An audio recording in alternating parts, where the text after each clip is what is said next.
Threatened me with court? I went quiet, then struck back, an ultimatum of my own that left her stunned and scrambling. The coffee was still steaming in my favorite mug when my daughter's voice cut through the morning air like a blade I never saw coming. Dad, we need to talk about your living situation? Those 8 words would change everything between us, but I had no idea that within 6 months, I'd be holding the deed to her apartment building while she scrambled to find a new place to live. Before we dive into this story, please subscribe to the channel and let me know in the comments where you're listening from. Trust me, you're going to want to hear how this plays out. My name is Robert Chen, and for 37 years, I thought I knew my daughter Sarah better than anyone in the world. I changed her diapers, taught her to ride a bicycle, walked her down the aisle at her wedding, and helped her through her divorce when that marriage fell apart 2 years later. When she needed a place to rebuild her life, I didn't hesitate to offer her my spare bedroom. What I didn't expect was that my generosity would become the weapon she'd eventually use against me. But this story isn't just about family betrayal. It's about something much more powerful. It's about what happens when someone pushes a quiet man too far, when kindness gets mistaken for weakness, and when a daughter discovers that her father isn't as helpless as she thought he was. By the time you finish listening to this, you'll understand exactly why respect can never be demanded, only earned, and how sometimes the people closest to us reveal their true colors when they think we have nowhere else to go. The morning that changed everything started like any other Tuesday in my small 2-bedroom house in Portland. I'd been living in the same neighborhood for 15 years, ever since my wife Margaret passed away from cancer.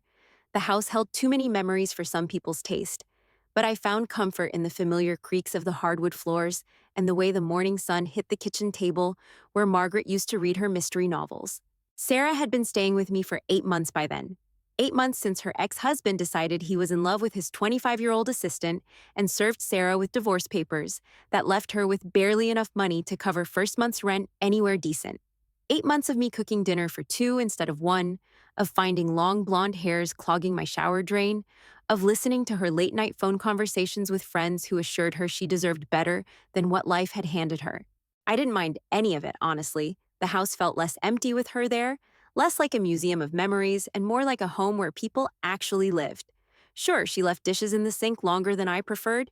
And yes, her idea of grocery shopping seemed to involve nothing but expensive organic produce and wine that cost more than my monthly cable bill. But she was my daughter, and after losing Margaret, having family close felt like a gift I hadn't dared to ask for. That Tuesday morning, I was reading the financial section of the newspaper, something that had become a daily ritual since I'd started managing my retirement investments more actively. The numbers were good, better than good actually.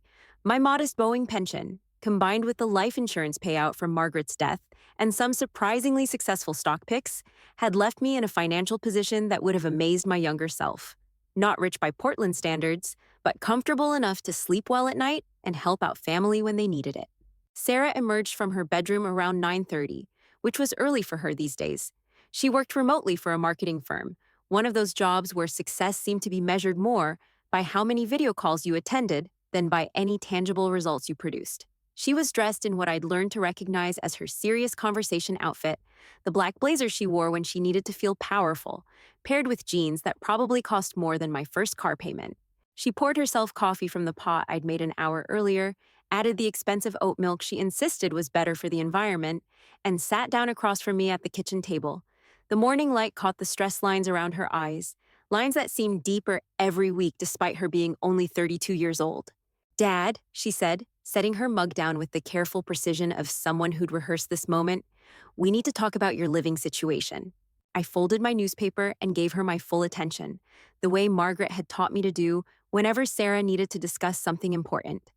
Throughout her childhood, those conversations had been about everything from playground bullies to college applications to career choices.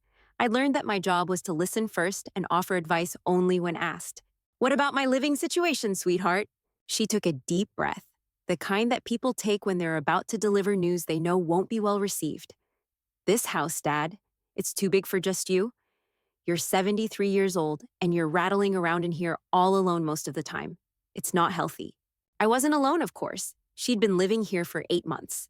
But I didn't point that out because I could see she was building towards something bigger than a simple observation about my housing choices.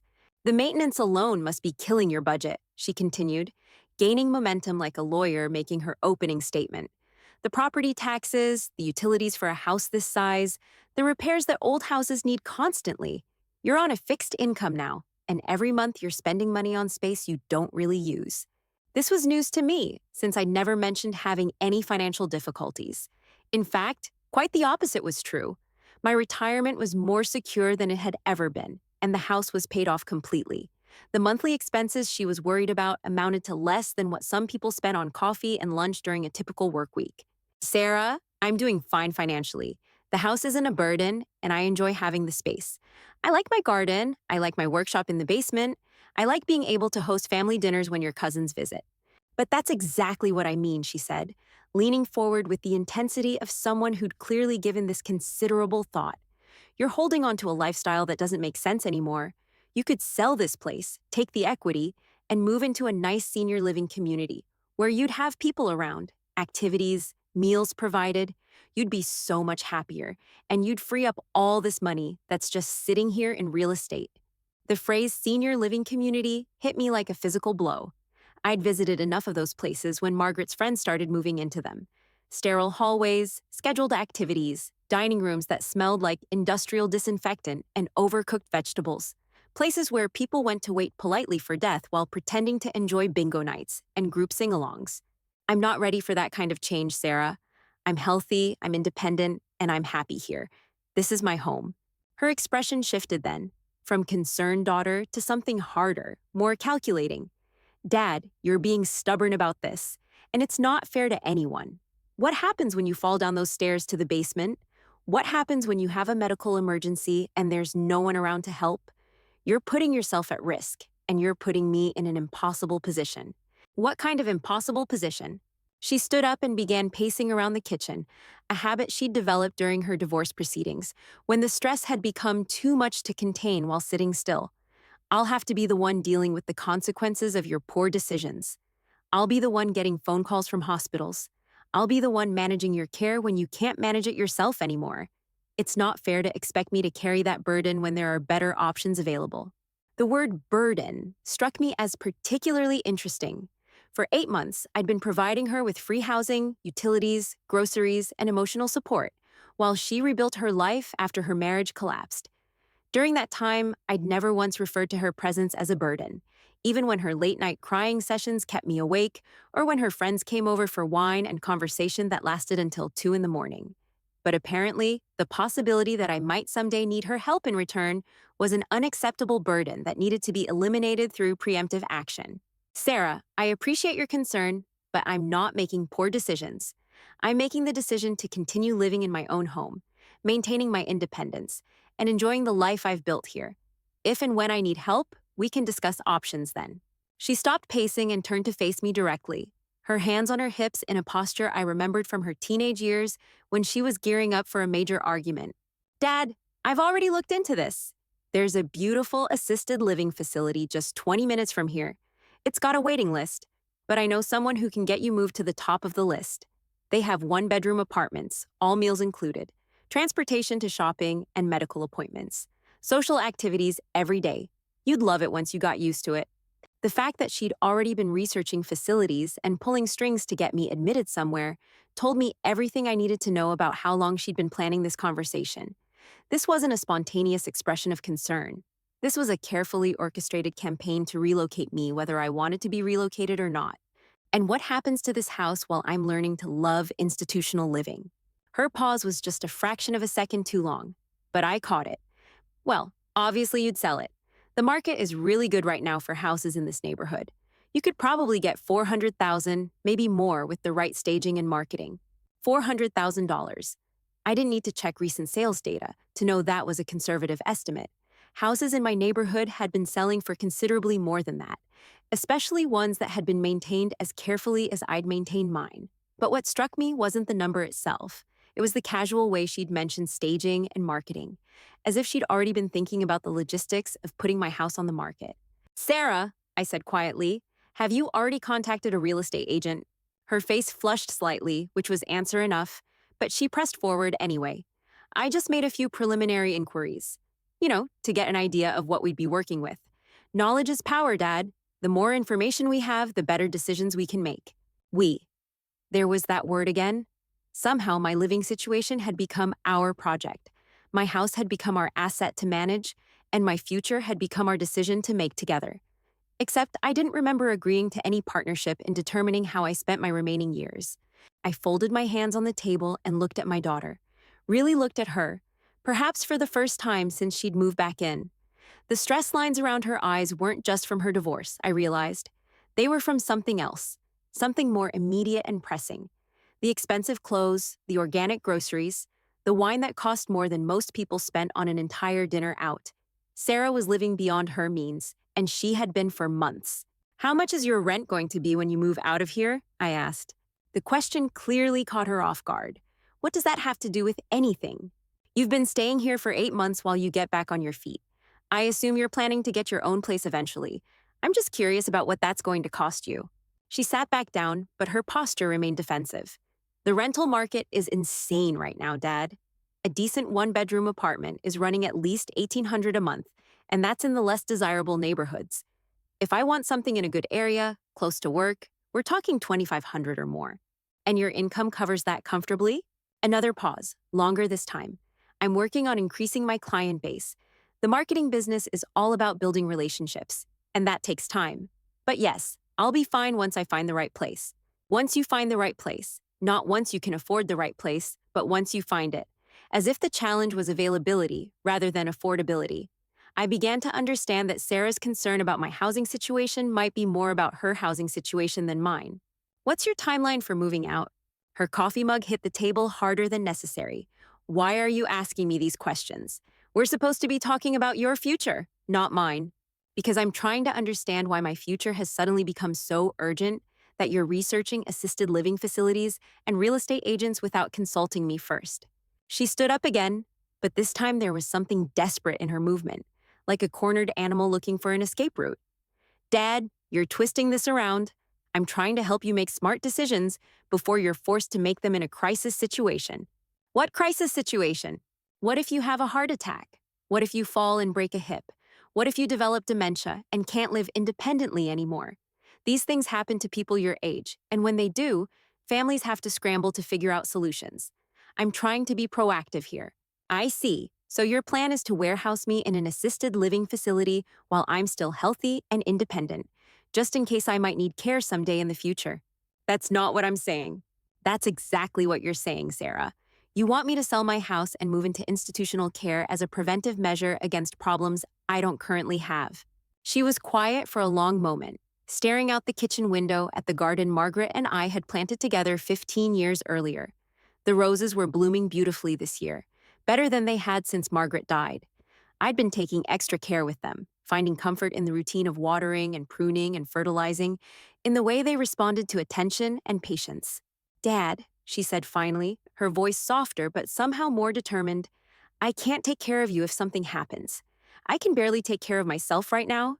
My career is just getting back on track after the divorce. I'm trying to rebuild my whole life from scratch, and I can't handle the responsibility of managing your care on top of everything else I'm dealing with." There it was.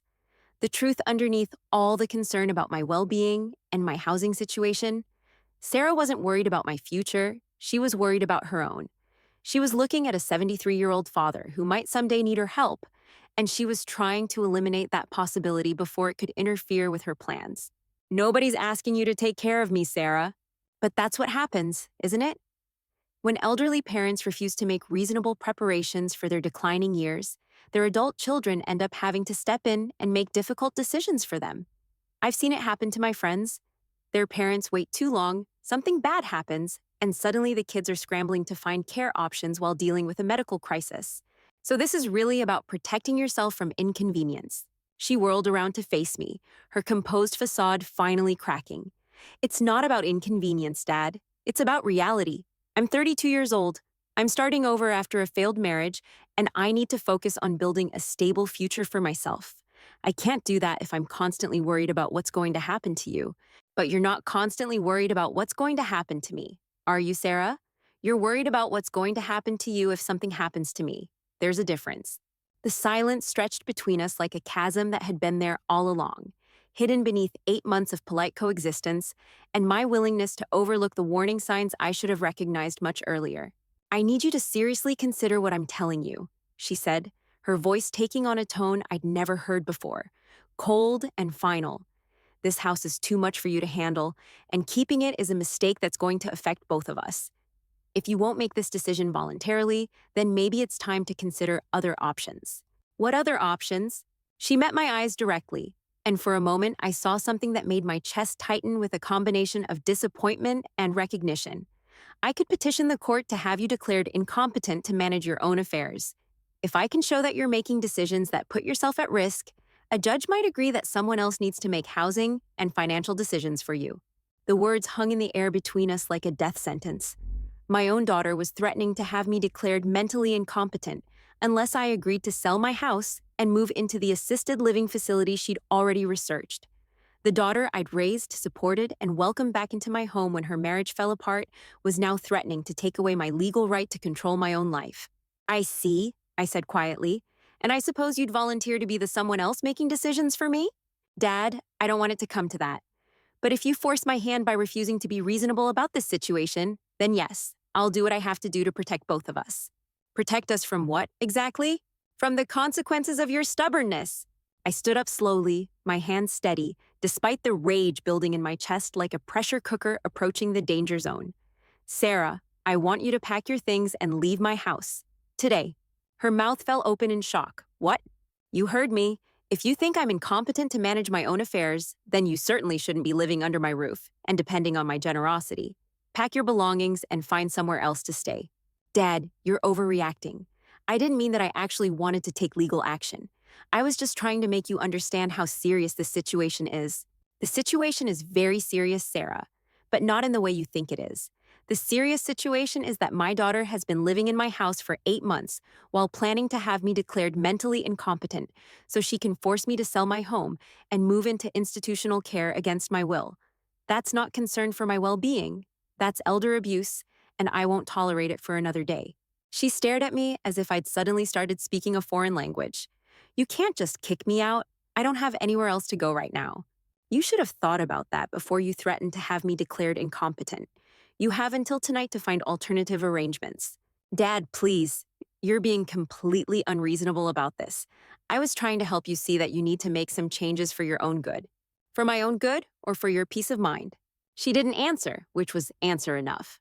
Sarah stood there for a long moment, her expensive blazer suddenly looking less authoritative and more like a costume she'd borrowed for a role she wasn't qualified to play. The morning light streaming through the kitchen window seemed harsher now, revealing the calculation behind her carefully applied makeup and the desperation she'd been trying to hide beneath her concern for my well-being. I'll need at least a week to find something suitable, she said, her voice taking on the entitled tone I'd been hearing more frequently since her divorce. You can't expect me to just find an apartment overnight in this market. I can and I do. You've had 8 months to figure out your next living situation, and apparently you've spent that time researching my housing options instead of your own. That tells me everything I need to know about your priorities. She pulled out her phone and began scrolling through what I assumed were rental listings, or perhaps calling in favors from friends who might have spare bedrooms available. Her fingers moved frantically across the screen, the confidence she'd displayed just minutes earlier evaporating like morning mist.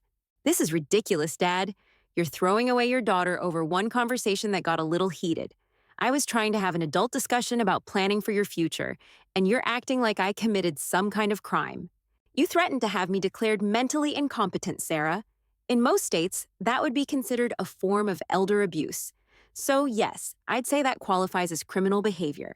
I wasn't threatening you. I was explaining what could happen if you refused to make reasonable decisions about your living situation. The difference being what, exactly? She set her phone down on the counter with enough force to make the screen rattle. The difference is that I'm your daughter and I love you, and everything I'm suggesting is for your own protection and well-being. If you loved me, you wouldn't be trying to force me out of my home so you can get your hands on the proceeds from selling it. The accusation hit its mark. Her face flushed red, and for the first time that morning, she looked genuinely angry rather than manipulatively concerned. That's completely unfair and you know it. I'm not after your money. Then explain to me why selling my house is such an urgent priority that you've already contacted real estate agents without my permission. I told you, I was just gathering information so we could make informed decisions. We. There's that word again. Sarah, this is my house, my life, and my decision to make. There is no we in this equation, especially not after you've made it clear that you see me as a burden you need to eliminate before I become inconvenient for your career plans. She began pacing again, but this time her movements were less controlled, more frantic. Her expensive heels clicked against the hardwood floors Margaret and I had refinished together during our third year in the house, back when we still thought we'd grow old together in these rooms. Fine, she said, stopping abruptly and turning to face me with the kind of desperate determination I'd seen in cornered animals. If you want to be stubborn about this, then let's talk about what's really going on here. You're a 73-year-old man living alone in a house that's too big for you, spending money on maintenance and utilities that could be better invested in your future care. You're being fiscally irresponsible, and that affects more people than just you. How does my spending my own money on my own house affect anyone else? Because when you run out of money paying for this place, who do you think is going to have to support you? When you need medical care or assisted living services and your savings are gone because you spent it all on property taxes and heating bills for a house you didn't need, who's going to be responsible for covering those costs? I see. So this is about protecting your inheritance. The words hit her like a slap. She stepped backward, her hand instinctively moving to her throat in a gesture of shock that would have been theatrical if it hadn't been so obviously genuine. How dare you suggest that I'm motivated by money? Everything I've said today has been about your health and safety and future well-being. Then why did you research real estate agents before you researched assisted living facilities? Why do you know exactly what my house is worth, but you haven't visited a single senior living community to see if it's actually a place where I'd be happy? Because I wanted to have all the information before we had this conversation. I was trying to be thorough. You were trying to manipulate me into making a decision that benefits you financially while disguising it as concern for my welfare. There's a term for that kind of behavior, Sarah, and it's not daughterly love. She stared at me for several seconds, and I could see her mind working, calculating whether she could salvage this conversation or if she'd pushed too hard and revealed too much of her true motivation. Dad, you're making this much more complicated than it needs to be. All I'm asking is that you consider making some changes that would be better for both of us in the long run. Both of us. And what exactly do you get out of these changes that would be better for you? Peace of mind, knowing that you're in a safe environment where you'll be properly cared for, and access to several $100,000 from the sale of this house. She didn't deny it this time, which told me everything I needed to know about the real motivation behind her sudden concern for my living arrangements. Dad, when you die, this house is going to be sold anyway. The money from the sale could be much better utilized if it was liquidated now and invested properly for your care and comfort during your remaining years. When I die, not if I die, but when I die, as if my death was a foregone conclusion that needed to be planned for immediately, rather than a distant possibility that might occur years or decades in the future. Sarah, I'm in excellent health. My doctor says I have the cardiovascular system of a man 20 years younger. My blood pressure is perfect. My cholesterol levels are ideal, and I have no signs of cognitive decline or physical deterioration. Why are you so eager to plan my funeral when I'm nowhere close to needing one? Because I'm trying to be responsible about planning for the future instead of waiting until there's a crisis and having to make emergency decisions. Whose crisis, though? Mine or yours? She picked up her phone again and began typing furiously, probably texting friends or checking apartment listings or researching her legal options for having me declared incompetent. The morning sun had shifted, and now it was shining directly on her face, revealing the fine lines around her eyes and mouth that spoke of stress and sleepless nights and financial worries she'd been trying to hide from me. I need more time than 1 day, she said without looking up from her phone. A week minimum. Maybe 2 weeks if I'm going to find something decent that I can actually afford. You should have thought about affordability before you threatened to have me declared mentally incompetent. Actions have consequences, Sarah, and this is one of them. I wasn't threatening you. God, why do you keep saying that? I was explaining legal options that exist when elderly parents make decisions that put themselves at risk. Legal options that you would pursue if I didn't voluntarily agree to sell my house and move into assisted living. If you forced my hand by being unreasonable, then yes, I might have to explore those options. There it was again. The casual admission that she was prepared to take away my legal rights if I didn't comply with her demands about my housing and finances. Sarah, I want you to listen to me very carefully. If you attempt to have me declared incompetent, I will fight it with every resource at my disposal. I will hire the best elder law attorney in Oregon. I will submit to any medical or psychological evaluation required. And I will expose your true motivations in open court. Do you understand what that would do to your reputation and your career? Her typing stopped abruptly. For the first time since this conversation began, she looked genuinely frightened. Dad, you're talking like we're enemies. I'm your daughter. I'm trying to help you. You're trying to help yourself to my house and my money while convincing me it's for my own good. That's not help, Sarah. That's fraud. She set her phone down and looked at me with an expression I couldn't quite read. Something between desperation and calculation, like a poker player deciding whether to fold or double down on a losing hand. What if I could prove to you that moving would actually be better for your health and happiness? What if I arranged for you to visit some facilities and see how nice they really are? What if we could find a place where you'd have more social interaction and activities and medical support readily available?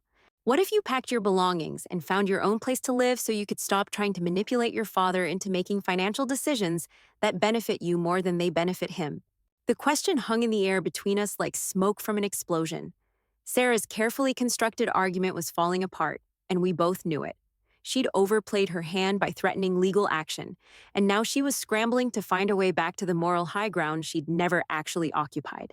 I don't understand why you're being so hostile about this, she said, her voice taking on the wounded tone she'd perfected during her teenage years. I'm trying to have a mature conversation about planning for your future, and you're treating me like I'm some kind of villain. Because you are some kind of villain, Sarah. You've been living in my house for 8 months, letting me pay for your groceries and utilities and probably your car insurance too, while secretly planning to force me out of my home so you can get your hands on the equity I've built up over 15 years. That's not what this is about. Then explain to me why you've already contacted real estate agents, but you haven't made any effort to find your own apartment.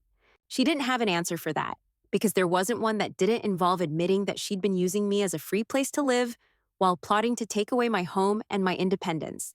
I need coffee, she said finally, reaching for her mug with hands that trembled slightly.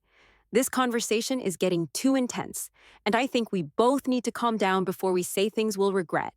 I've already said everything I need to say. You have until tonight to pack your belongings and leave. Dad, please, be reasonable about this. I made a mistake bringing up legal options, but that doesn't mean everything else I said was wrong. You really would be happier and safer in a community with other people your age. How do you know what would make me happy, Sarah? Have you asked me what I want for my future, or have you just assumed that what's convenient for you must be what's best for me? She poured coffee into her mug with exaggerated care, as if the precise measurement of liquid could somehow restore the balance to a conversation that had spiraled completely out of her control. I know you love Mom, and I know this house has a lot of memories for you. But Dad, hanging on to the past isn't healthy. You need to start thinking about the next phase of your life instead of trying to preserve something that's already gone. Margaret isn't gone from this house, Sarah. She's in every room, every piece of furniture we picked out together, every plant in the garden we designed together. Moving into institutional care wouldn't help me let go of the past. It would cut me off from the only connection I have left to the woman I spent 42 years of my life with. But that's exactly what I mean. You're living in a shrine to Mom instead of building a life for yourself as the person you are now. I am building a life for myself. I have friends in this neighborhood. I volunteer at the community center. I maintain my garden. I read books Margaret and I never got to discuss. I cook meals she would have enjoyed. I listen to music she loved. That's not living in a shrine. That's living with gratitude for what we had together while continuing to grow as a person. She sat down across from me again, but this time her posture was different. Less aggressive, more calculating, like a chess player who'd lost her queen but was still looking for a way to force checkmate. What if we compromised? She said.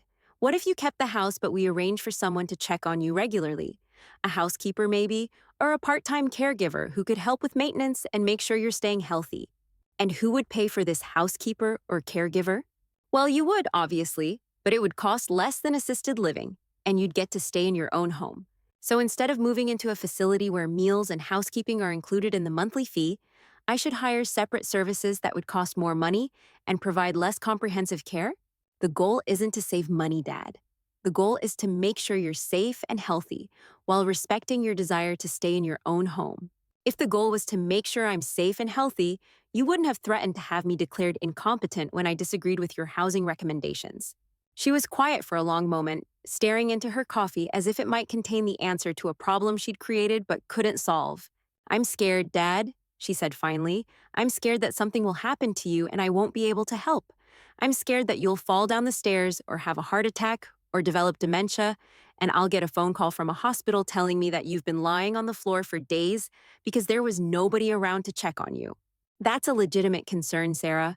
But the solution isn't to warehouse me in assisted living while I'm still healthy and independent. The solution is to have honest conversations about what we do if and when I need more support, and to make sure I have systems in place to get help if there's an emergency. What kind of systems? Medical alert devices, regular check ins with neighbors, scheduled phone calls with family, emergency contacts posted where paramedics would find them. There are dozens of ways to improve safety without giving up independence. Would you be willing to consider those options?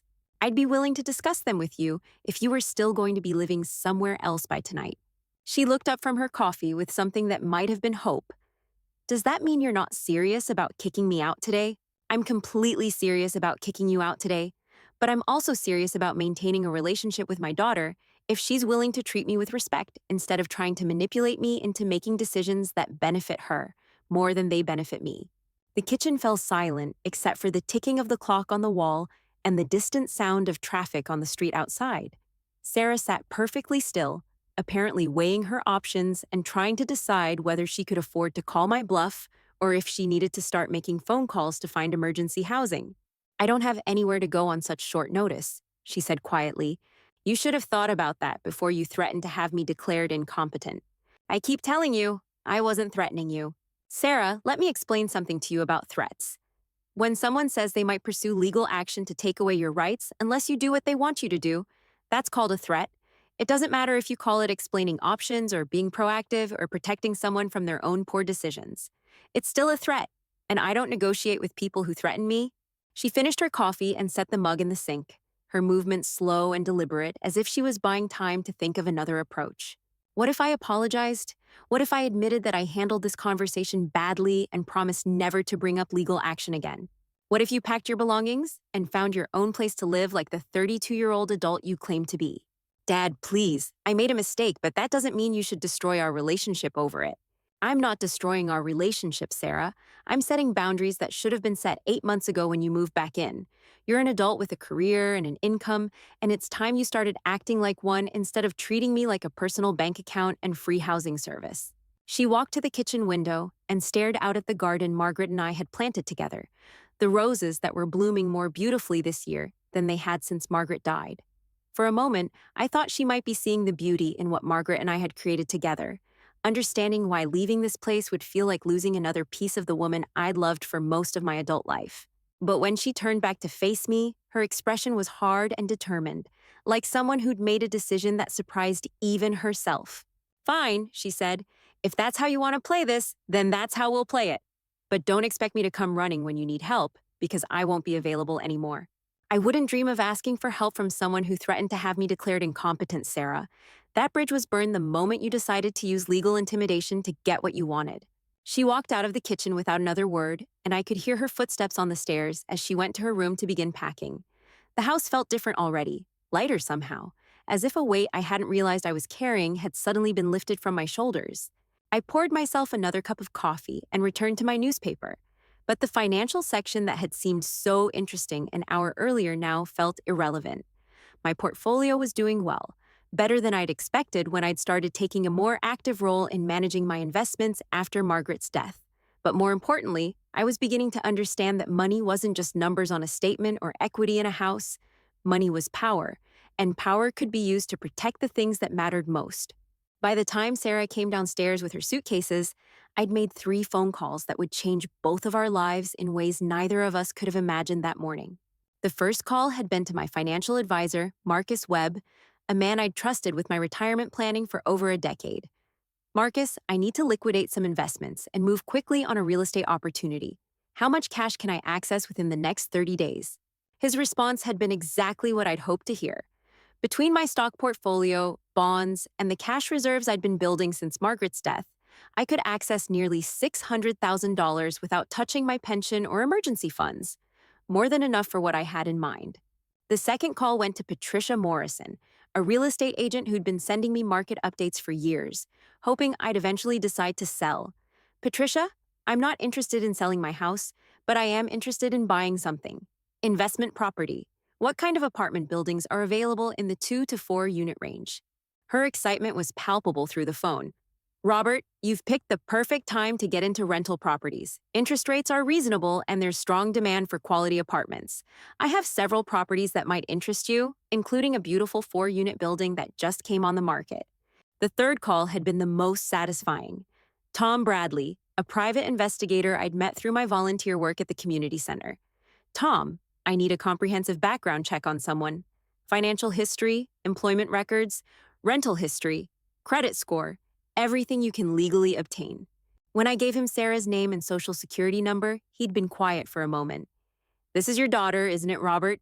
Yes, it is, and I have good reasons for needing this information. I'll have everything for you within 48 hours.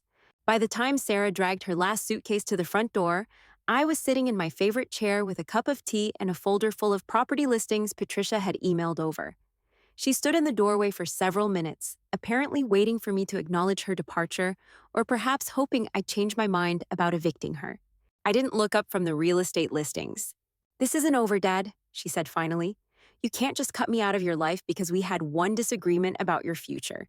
Sarah, we didn't have a disagreement. You threatened to have me declared legally incompetent unless I agreed to sell my house and move into assisted living. That's not a disagreement. That's attempted financial elder abuse. You're being dramatic about this, and you're being manipulative. But fortunately, I'm too old and too experienced to fall for manipulation tactics, even from my own daughter. She slammed the front door hard enough to rattle the windows, and I listened to her car start up and pull out of the driveway with more acceleration than was necessary. The house settled into a peaceful quiet that I hadn't realized I'd been missing. That evening, Patricia Morrison arrived with a stack of property listings and a tablet full of photos. The 4 unit apartment building she'd mentioned was located just 6 blocks from Sarah's current temporary housing situation with a friend whose couch she'd managed to secure for a few days. The building was older but well-maintained, with 4 two-bedroom units that rented for $1,500 each per month. The owner is motivated to sell quickly, Patricia explained, scrolling through photos of hardwood floors and updated kitchens. His health is declining, and he wants to liquidate his real estate holdings to move closer to his children in California. He's asking $420,000, but I think we could get it for $400 even with a cash offer and quick closing. What's the rental history? Full occupancy for the past 3 years, with a waiting list of potential tenants. The current tenants are all long-term, responsible people with good rental histories. This property practically manages itself. I studied the photos and financial projections Patricia had prepared. After expenses, insurance, taxes, and maintenance reserves, the building would generate approximately $4,000 per month in profit. Not enough to retire on, but more than enough to cover my household expenses and provide a buffer for unexpected costs. I'll take it, I said. Cash offer, 30-day closing, no contingencies. Patricia's eyes widened. Robert, don't you want to see the property first? Maybe have an inspection done? I trust your judgment, Patricia. You've been in this business for 20 years, and you wouldn't waste my time with a property that had serious problems. We spent the next hour preparing the purchase offer and reviewing the financial details. By the time Patricia left that evening, I was officially under contract to purchase my first rental property, with closing scheduled for exactly 4 weeks from that day. 2 days later, Tom Bradley arrived with a manila folder that contained everything I'd ever wanted to know about my daughter's financial situation and several things I'd never wanted to know. Sarah's credit score was a disaster, hovering just above the threshold that would make her eligible for apartment rentals in decent neighborhoods. She had 3 credit cards that were maxed out to their limits, a car loan with payments she'd been struggling to make on time, and a history of late payments on everything from utility bills to her cell phone service. But the most interesting information was her employment situation. The remote marketing job she'd claimed was just getting back on track after her divorce was actually a series of short-term contracts with different companies, none of which had offered her permanent employment. Her income was sporadic and unpredictable, sometimes bringing in $3,000 in a good month, sometimes bringing in nothing at all for weeks at a time. Tom had also discovered that Sarah had been researching my financial situation more thoroughly than she'd admitted. She'd accessed my credit reports, researched the value of my house through multiple real estate websites, and had even contacted my bank to inquire about my account balances, claiming to be concerned about potential elder fraud. She's been planning this for months, Robert, Tom said, closing the folder. The legal competency angle was probably her backup plan if she couldn't convince you to sell voluntarily. She needs money badly, and your house represents the only source of significant cash available to her. I studied the financial documents Tom had obtained, seeing my daughter's desperation laid out in numbers that told a story she'd been trying to hide from me. The expensive clothes, the organic groceries, the wine that cost more than most people's monthly utility bills, all of it purchased with credit cards that were already beyond their limits. How long before her current housing situation becomes unsustainable? Based on her credit history and current income situation, I'd guess she has maybe 2 months before she's forced to find something she can actually afford. And based on what she can afford, that's going to be a significant step down from what she's been accustomed to. That gave me exactly the timeline I needed. 3 weeks later, I was standing in the lobby of my new apartment building, holding the keys to 4 rental units and reviewing the lease agreements for my current tenants. All 4 apartments were occupied by responsible adults with stable employment and excellent rental histories. The building was generating exactly the income Patricia had projected, and the previous owner had left behind detailed maintenance records and a list of reliable contractors for any repairs that might be needed. I'd also made some improvements during the closing process. New locks on all the units, updated smoke detectors, a fresh coat of paint in the common areas, and a thorough cleaning service that had made everything spotless for my transition into property management. The timing couldn't have been more perfect. According to Tom Bradley's continued surveillance, Sarah had exhausted her welcome on her friend's couch and was desperately searching for an apartment she could afford with her inconsistent income and damaged credit score. She'd been turned down by 6 different landlords in the past 2 weeks, and her options were becoming increasingly limited. That's when I made the 4th phone call that would complete my plan. "Sarah," I said when she answered on the 3rd ring, "I hear you've been having trouble finding an apartment." "Dad?" Her voice carried surprise mixed with something that might have been hope. "I didn't expect to hear from you. I've been thinking about our conversation, and I realize I may have been too harsh about asking you to leave so suddenly." There was a long pause.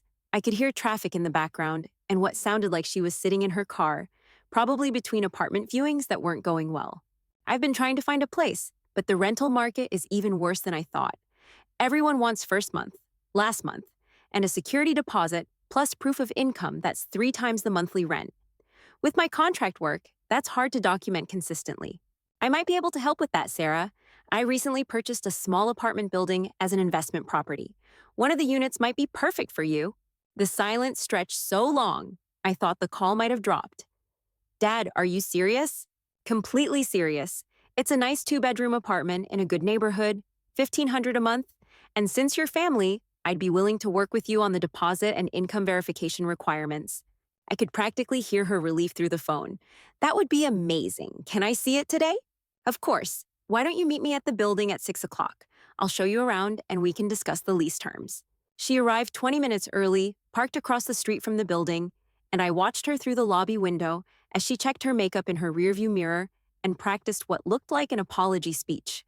When she finally approached the front door, her expression was carefully composed into what she probably thought looked like appropriate gratitude mixed with humble contrition.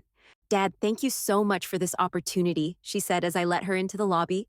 "I know things got heated between us, and I'm sorry about how I handled that conversation. We all make mistakes, Sarah. The important thing is learning from them and moving forward." I led her upstairs to apartment 2B, a corner unit with large windows that overlooked the tree-lined street and filled the rooms with natural light. The hardwood floors gleamed from the recent refinishing, and the kitchen had been updated with new appliances and granite countertops that rivaled what she'd had in her marital home. "This is beautiful, Dad. It's perfect for my needs, and the rent is exactly what I was hoping to find." "I'm glad you like it. Shall we discuss the lease terms?" We sat at the small dining table while I pulled out the standard lease agreement I'd had my attorney prepare. All the usual terms and conditions: 12-month lease, $1,500 monthly rent, security deposit equal to 1 month's rent, tenant responsible for utilities except water and garbage. Sarah read through the lease carefully, her expression growing more relaxed with each page. Everything looked standard and reasonable, exactly what she would have expected from any other landlord, except for the family connection that had made this opportunity possible in the first place. "This all looks great, Dad. When can I move in? As soon as you sign the lease and provide the security deposit. She hesitated for just a moment. About the security deposit, I was hoping we could work something out. Maybe I could pay half now and half with next month's rent? Sarah, this is a business arrangement. I need the full security deposit before you move in, just like any other tenant. Of course, you're right. I can have the money for you by tomorrow. She signed the lease with a flourish, and I handed her the keys to apartment 2B with a smile that she interpreted as paternal affection, but was actually something much more strategic. Welcome to your new home, Sarah. For the next 3 months, everything proceeded exactly as I planned. Sarah paid her rent on time, took good care of the apartment, and seemed genuinely grateful for the opportunity I'd provided. She even invited me for dinner twice, cooking meals that reminded me of the family gatherings we'd shared before her marriage fell apart, and her priorities shifted toward manipulating me out of my house and my independence. But I was patient. I knew that Sarah's financial situation hadn't actually improved, just temporarily stabilized by the reduced housing costs and the family discount I'd provided on the security deposit. Her credit cards were still maxed out, her income was still sporadic, and her spending habits hadn't changed to match her reduced circumstances. The end came exactly when Tom Bradley had predicted it would. Sarah called me on a Wednesday evening in late October, her voice tight with the kind of stress that comes from watching your entire life unravel in slow motion. Dad, I need to talk to you about next month's rent. My biggest client just canceled their contract, and I won't have the full payment ready by the 1st. I see. How much of the rent will you be able to pay? Maybe half, if I can collect on some outstanding invoices, but I was hoping you could work with me on this since we're family. There it was. The entitled assumption that family relationships exempted her from the same responsibilities and consequences that applied to everyone else. Sarah, I'd be happy to work with you on this. Let's meet tomorrow evening to discuss your options. She arrived at my house the next night with a folder full of financial documents and what appeared to be a carefully prepared presentation about her temporary cash flow problems and proposed solutions. I listened patiently while she explained how the marketing industry was in transition, how companies were cutting their advertising budgets, how difficult it was to maintain consistent income in an uncertain economy. Dad, I just need some flexibility for the next few months while I build up my client base again. Maybe we could reduce the rent temporarily, or let me pay week by week instead of monthly. I understand your situation, Sarah, but I have some news that might change your perspective on things. I pulled out my own folder, the one that contained the purchase agreement for the apartment building, the financial records Tom Bradley had compiled, and the documentation of every conversation we'd had since that morning in my kitchen when she'd threatened to have me declared incompetent. This building generates $4,000 in monthly profit after all expenses, I said, opening the folder to show her the financial projections. That income helps cover my living expenses and provide security for my retirement. If I start making exceptions for one tenant, it affects my ability to maintain the property and plan for my own future. But I'm not just any tenant, Dad. I'm your daughter. You're also the person who threatened to have me declared legally incompetent, so you could force me to sell my house and move into assisted living against my will. Her face went pale. Dad, I apologize for that. I told you I made a mistake bringing up legal options. You made a mistake getting caught, Sarah. The mistake was thinking you could manipulate and intimidate your father into giving you access to his money and property. I pulled out the final document in my folder, the eviction notice I'd had my attorney prepare that morning. You have 30 days to vacate apartment 2B. Your lease is terminated for cause, specifically for attempting to defraud the landlord prior to signing the lease agreement. What are you talking about? I never defrauded anyone. You failed to disclose your true financial situation when you applied for the apartment. You provided misleading information about your income stability and your ability to pay rent consistently. In most states, that constitutes lease fraud. She stared at the eviction notice as if it were written in a foreign language.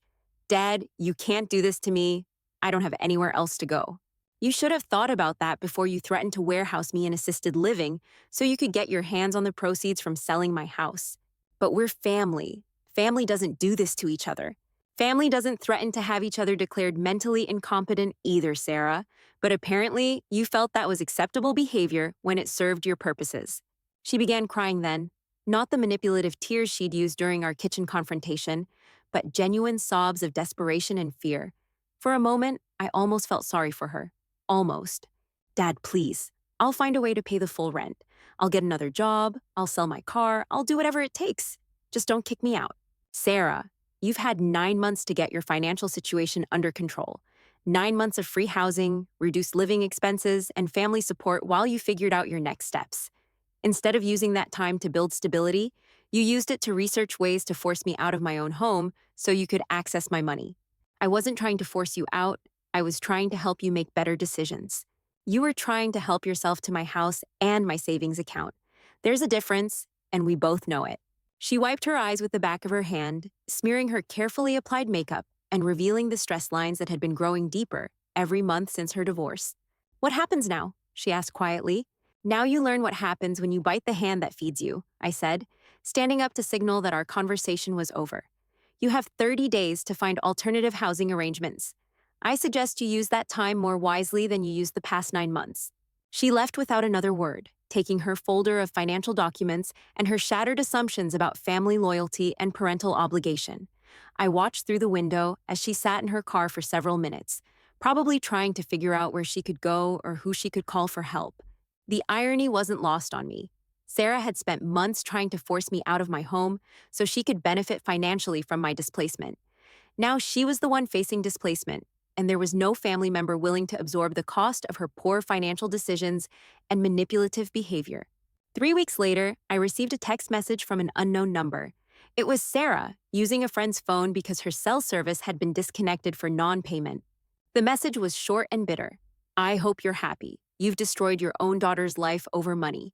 I didn't respond. There was nothing left to say that hadn't already been said in my kitchen that Tuesday morning, when she'd revealed her true priorities and her willingness to use legal intimidation to get what she wanted. 6 months later, Tom Bradley provided me with a final update on Sarah's situation.